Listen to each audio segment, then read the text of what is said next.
of three-pointers, relatively low number of three-pointers. Looking back at tape, is there anything like specific common that these guys are kind of passing up that you want them to, or is it just individual situations? Yeah, it's a little bit individual, and we just need to probably be a little more forceful. Though, we didn't have a lot of pop rule life in the game. Part of that is a credit to. Part of that is attributable to how Lipscomb chose to guard us, and so our guys took advantage of that. But we didn't have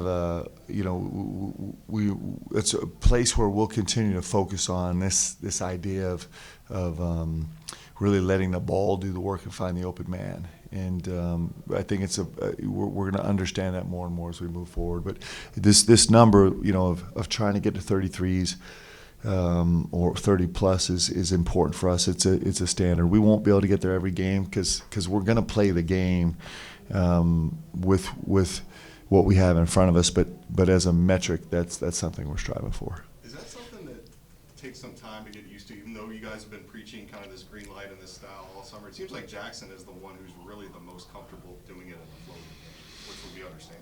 Yeah, and yes, it takes time for sure.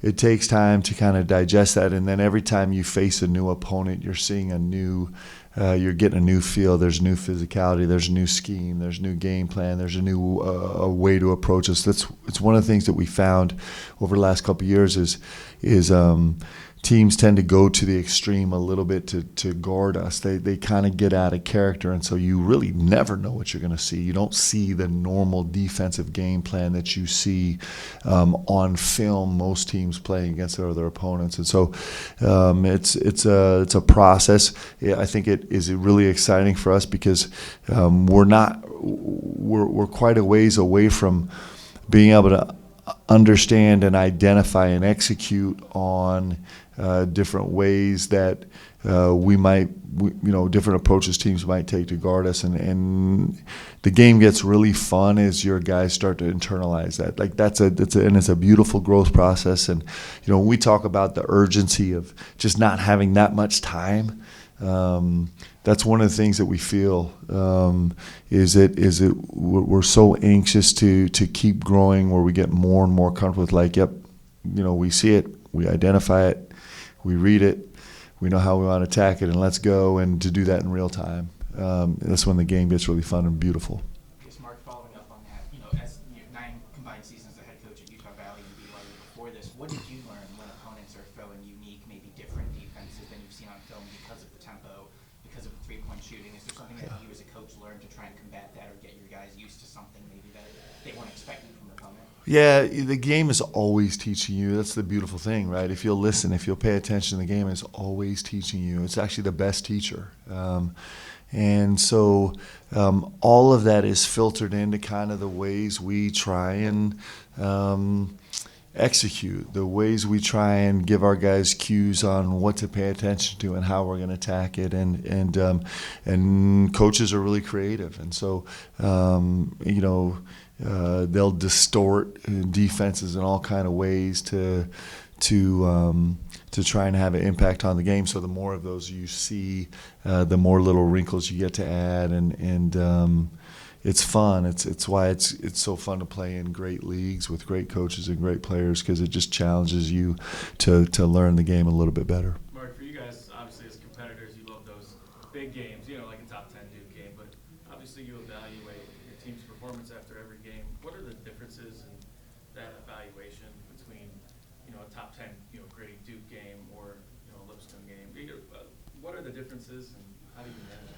Yeah, I think we're, like a broken record, guy. Sorry, but we feel so much pressure to get better, and so the evaluation is the same. It's how committed are we staying to our defensive principles, and how well are we able to execute them? I mean, I know that's just a bland answer, but it's the same old boring habits with us. Like, that's a real thing. Is every day it's the same old boring habits and just doing them better and better and better. It's how much are we understanding each other and kind of how we attack on the offensive end. It's how committed are we to the glass. We were 77% on wedges, which is fine, but it's not great. Like, we need to, there are those parts of the game that are just habits, right? It's a habit. It's a dedication to a habit. And us on the offensive glass, 77 is good, but it's not great. And somehow we have to develop very quickly this habit of, being a 90 or 95% team. If we do that, then we'll be in a category of one, right? And so just kind of inching our way as quickly as we can to that. So the evaluation is exactly the same. It's, right now it's important to win. It's important to play well. All those things are really important. Winning is everything, right? But it's also a sprint to see how quickly we can get better. How can we cement our same old boring habits at an elite level standard? How can we get more creative in how we attack? How we can understand each other more as players? It's kind of all we think about. And so evaluating the Duke game is exactly the same as evaluating Lipscomb, and it'll be the exact same as evaluating Jackson State. We got to get better. Mark, Andrew kind of had a similar game with Jackson where he didn't shoot great, but he played great defense, led you guys in plus and minus. Does the way those two perform, does that come with just experience and kind of being able to shake it off, or is that like a personality thing you look for in recruiting those guys? You mean just to focus on, The ability to just block out the fact that you shoot well and still be able to play great defense. And again, I think it's winners. I think what's fun about the game is that you find all kind of different ways and pathways to winning. It makes it really fun. I think that makes it exciting. It makes it dynamic. It's a living thing, and definitely that's a huge part of us recruiting. Like, we want to recruit guys that win, that care about winning the most. Interesting enough, guys at the next level want to get players that care most about winning, because ultimately that's the goal. That's what we're trying to do, is win. And you use those two guys as examples, and both of them are winners, right? And you saw all of Jax's emotion and determination and energy that we talked about post game in the Duke game. And then with Andrew Carr, was coming off a huge game, and he only got 5 shots just because of how the game flowed and what was happening, and he's still fully engaged in all his emotion and effort and determination. Had a great defensive game and had a really, really tough defensive assignment and performed great, and is our leading plus-minus guy and loves it. And because at the end of the day, we get sidetracked by very narrowly positioned individual statistics that really are poor storytellers. They're incredibly poor storytellers, but as coaches and media members, as fans, we grab onto those because they're low-hanging fruit, but they're actually terrible descriptors of a guy's impact on the game.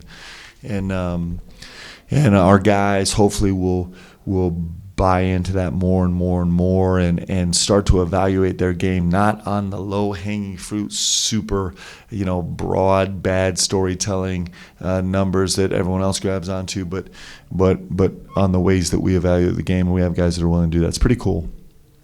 With Ortega, was there anything so far that's surprised you in terms of his approach or personality, and then also his on-court game as well? Yeah, Ortega's been unbelievable. I don't know if he's the headline guy of any game, but he is the best player in every game almost, kind of give or take, right? He gets us off to unbelievable starts. Man, he has a knack to start the game. It's been brilliant, actually, and he has an impact. His conditioning's gotten better and better. He seems like he's not getting fatigued on the floor. He's understanding us better. He's making a defensive impact. He's one of those guys that's just like, yep, Otega, go handle that and let me try and coach the other 4 defenders. And when you have him on the floor and you have Lamont, then I really have to take care of 3 defenders. And then you put Amari out there, and it's like I only have to worry about 2 guys. And the way Jax is playing, it's just Andrew Carr's defensive assignment. He's been pretty good too, right? So Otega's been incredible. I'm so proud of him. He might not have been the most highly heralded guy coming in this portal class, but he's been beautiful with his teammates. He's been really mature about taking advantage of every opportunity he's given and earning them. He's grown immensely since the summer. He's becoming an every single day guy, which is a huge challenge, which might not have come instinctively to him, but he's really focusing on being an every single day guy, and he's been incredible actually. He's a real gift to have as a player. How do you approach rotations? Do you have them scripted in advance, or do you primarily rely on instinct and the way the game is going? Yeah, a lot of different ways. So we'll do a dummy, like a dummy schedule for games. That we have a pretty decent outline of kind of rotations that we would start with, and that's based on a lot of things. It's based on our feel. It's based on how guys perform together, and we did a pretty intense study on guys' productivity from minute to 1 to 2 to 3 to 4, all the way through 10 minutes, just in terms of where do they usually reach their peak productivity. So we have some guys that actually get better from minute 1 to minute 8 or 9. Those guys are super challenging because you kind of got to leave them on the floor for 6 or 7 or 8 minutes before they get to their best output, which you'd rather have it, be best output right away. But those are some feel guys, and so we've had specific conversation with those guys about trying to bring their peak performance sooner and how they do that. We have some guys that are such high energy guys that after 4 or 5 minutes they actually kind of fall off a little bit of cliff productivity wise. And so you take all of that information, right? How guys fit together, who plays well together, where their peak productivity is, and kind of your rough draft of how you could see a game going, and take all that data, and then obviously in game take into account foul situations and matchups and all those things, and come out with some type of genius rotation sometimes. You just touched on what I was going to ask about. How is there a fine line between the analytics and the numbers, between that gut feeling that guys do, where this person would fit better there, and sometimes they might not? Yeah, I mean, my analytics guys would say, stop messing with the gut feeling, man. Get rid of it. You just, but I'm not that smart to devour all those numbers. So yes, it's both. It's all of it. It's just like everything we do in life. It's everything you guys do in life. I mean, it's as you guys are putting out stories, I would imagine, I'm not a professional, but as you're putting out stories, I would imagine that you're taking a bunch of data from what time you put it out and to receive the most attention, and what, divisive headline you could put out there to kind of bring the most attention, which is everyone trying to do their job, and also what's your longevity, staying with the fan base, and probably taking all those data points into account, and then you guys are artists, right? And so there's, you're never going to be completely confined by the analytical data. You're going to have inspiration, which is what makes it beautiful, right? If we have no inspiration, then if we don't take chances, if we don't buck the trend of the numbers, then how do we actually find what the new creative numbers are? And so I think it's probably familiar to you and your work, and probably everybody in the world in their respective work. It's a combination. Do you believe, some analytical people don't believe in momentum. Do you believe in momentum?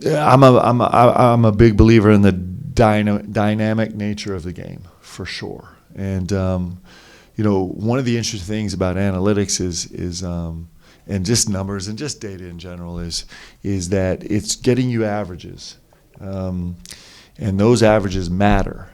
But in the course of a rotation or a game or a final minute of a game or anything like that, sometimes the numbers aren't that helpful, because you would like to you'd like to have some brilliant moments in that moment or in that game. You're not looking for the averages. Again, my analytics team would really get upset with me about this, but I like to, you know, I do think that we're dealing with beautiful, emotional human beings, and hopefully we have some native insights into that maybe the numbers could be negligent of not over the whole spectrum of time, but just in that specific moment. I think that's actually probably true. What are you expecting out of Jackson State tomorrow, and is there anything in particular you're really wanting to see from your team?